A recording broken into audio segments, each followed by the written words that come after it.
Hi, welcome back. This is part two of the screencast covering the notes for our unit on Newton's first and second law. This particular screencast is going to look at types of forces and then talk you through how to draw force diagrams for an object that is being influenced by a variety of forces. All right.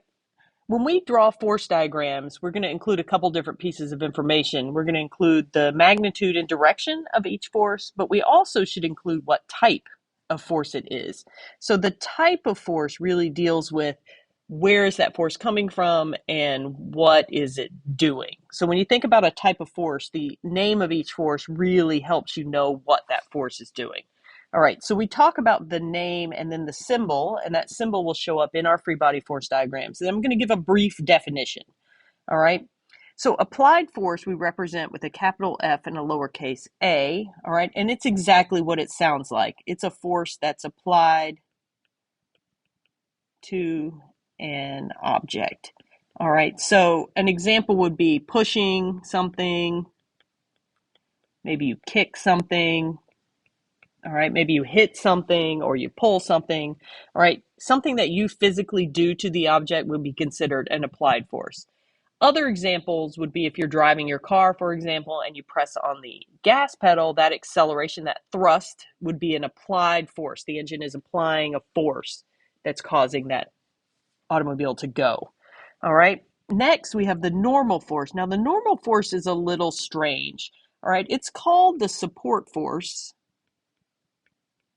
And I think conceptually it can be a little bit difficult. Basically, if you have an object resting on a surface, so say we have a book that's resting on top of a desk.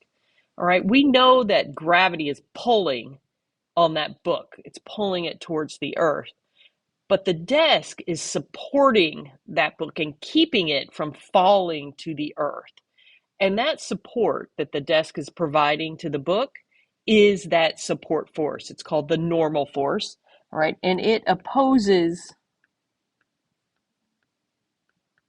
gravity on surfaces.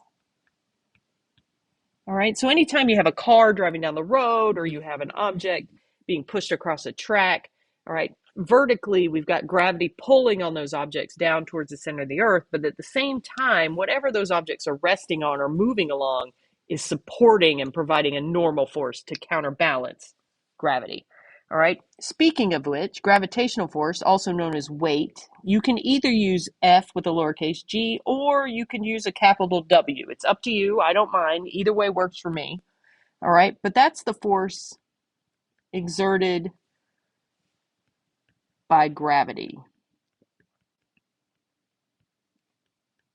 on the object. All right, now gravity, this one always points down. All right, the other forces can point in a multitude of directions, but gravity is one that always points in the same direction. All right, up next we have a frictional force, so we use a capital F and a lowercase f. All right, and this is the force exerted when one object moves across another object.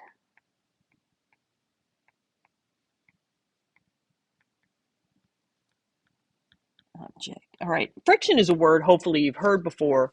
All right, but think about it as if you were, let's say you were in your socks and you slid across a really smooth floor and you were able to slide pretty far. All right, we would say that that floor has a low force due to friction. If instead you tried to slide in your socks across a really rough, like wooden floor that's got lots of splinters everywhere, all right, you would have a high frictional force there. All right, so it resists the motion. That's what friction does. All right, now a version of friction is called air resistance, which we represent with an F with a little d, all right, because it's also known as drag. And so this is the force due to the friction due to movement through the air. Oh, actually, maybe I shouldn't just say air. All right, this can also be any fluid. So it could be water, anything. It's going to cause drag. All right, and we try to counteract this by making things aerodynamic, as smooth as possible to decrease that drag, that friction. All right. Another force that we come into contact with quite a bit is called tension. All right, and this is a force due to tension in a string,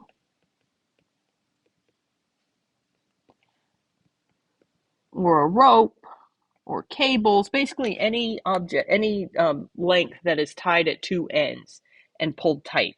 All right, that's going to have tension, and that counteracts gravity similar to the normal force, except that it's a tension because of two strings. It's not just a surface that the object is on. All right, next we have lift. All right, so basically lift is the support force, but in the air. All right, it's the support that the air particles provide for your object to counteract gravity. All right, so just like the normal force, it's a support force. All right, and we have built planes, for example, with wings that have lots of surface area to actually take advantage of this support force as much as possible to counteract the effect of gravity. All right, then our last force that we're going to talk about is the spring force. All right, and this is the force that's exerted by a spring when that spring is stretched. Oh, I think I spelled that wrong. Sorry about that. Stretched. There we go. Or compressed. All right, so you can think about a spring. If you lengthen it, if you pull that spring apart, it takes some force for you to hold it there. All right, and as soon as you release it, it springs back. All right, and that is the spring force. All right, now of these forces, the ones that we will be dealing with the most are these first four: the applied force, the normal force, gravity, and the frictional force. But you should know what all of these mean, and you should be able to label them in diagrams where needed. All right. All right, so now let's look at Newton's first and second law free body force diagrams. All right, so free body force diagrams are going to use arrows to represent the different forces acting upon an object. All right, the length of the arrow represents the magnitude. All right, so the longer the arrow, the larger the force, the smaller arrow, the smaller the force. And the arrow should be drawn in the direction of that particular force. All right, so again, because we're dealing with vectors, we need to have lengths and directions to indicate magnitude and direction. All right, we should also include the type of force. All right, so to determine the net force, earlier we had force diagrams for our tug of war example. All right, for problems, we need to be able to draw those diagrams so that then we can calculate the net force acting upon a particular object. All right, so we're going to be using those diagrams to determine if forces are balanced or unbalanced. All right, if the forces are balanced, then F net should equal 0. And in this situation, the object is at mechanical equilibrium. All right, so it is at equilibrium in terms of its motion, and there will be no change to its motion. So if it's at rest, it will remain at rest, and if it's in motion, it will remain in motion at constant speed and constant direction. All right, so if the object is at rest, it remains at rest. If the object is in motion, it remains in motion at constant speed and direction. All right, so if you look, I have an example over here. I have an object in the center, all right, and I have an upward force that is due to tension of 30 newtons, and then a downward force that's due to gravity that is also at 30 newtons. So in this case, F net equals 0 because the two forces are equal in magnitude but opposite in direction. All right, so we would say that this particular object is at mechanical equilibrium. All right, now if the forces are unbalanced, then F net is not 0 And in this situation, the object is not at mechanical equilibrium, and there will be a change in the motion. If the object's at rest, it will start to move. Sorry, if the object's at rest, it will move. And if the object is in motion, the object will move.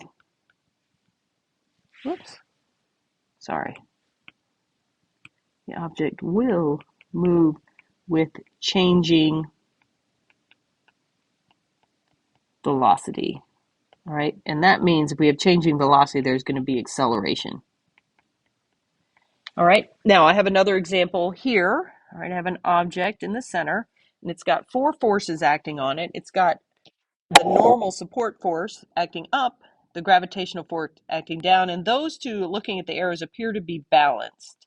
So they cancel each other out, so the object will not be moving vertically. All right, if we look horizontally, we've got, this is also balanced, whoops. Although this arrow, the applied force is larger, so let's make that 100 newtons. All right, versus 50 newtons for friction. So this is negative, this is positive.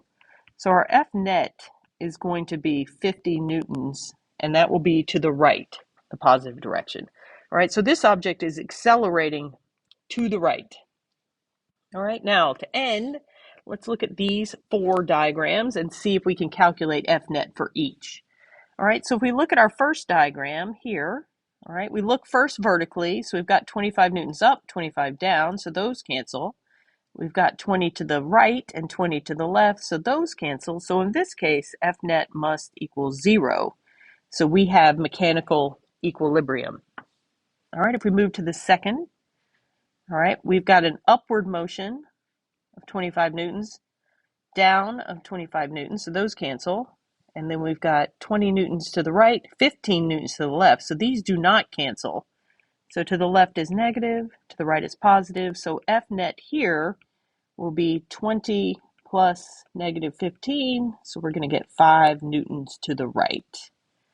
All right, object number 3, we've got only upwards and downwards forces, so we've got 25 up, 25 down, so they balance, so F net again is 0, so we're at equilibrium. And then finally, our last picture, we have 25 newtons up, 25 newtons down, so those balance. And then we've got 20 newtons to the right, but no opposing force, so this is unbalanced. So F net here will be 20 newtons to the north. All right? All right, that's it for this screencast. In the next screencast, we're going to practice drawing some of these, all right? And then we will look at how to use these force diagrams to work with Newton's second law. Okay?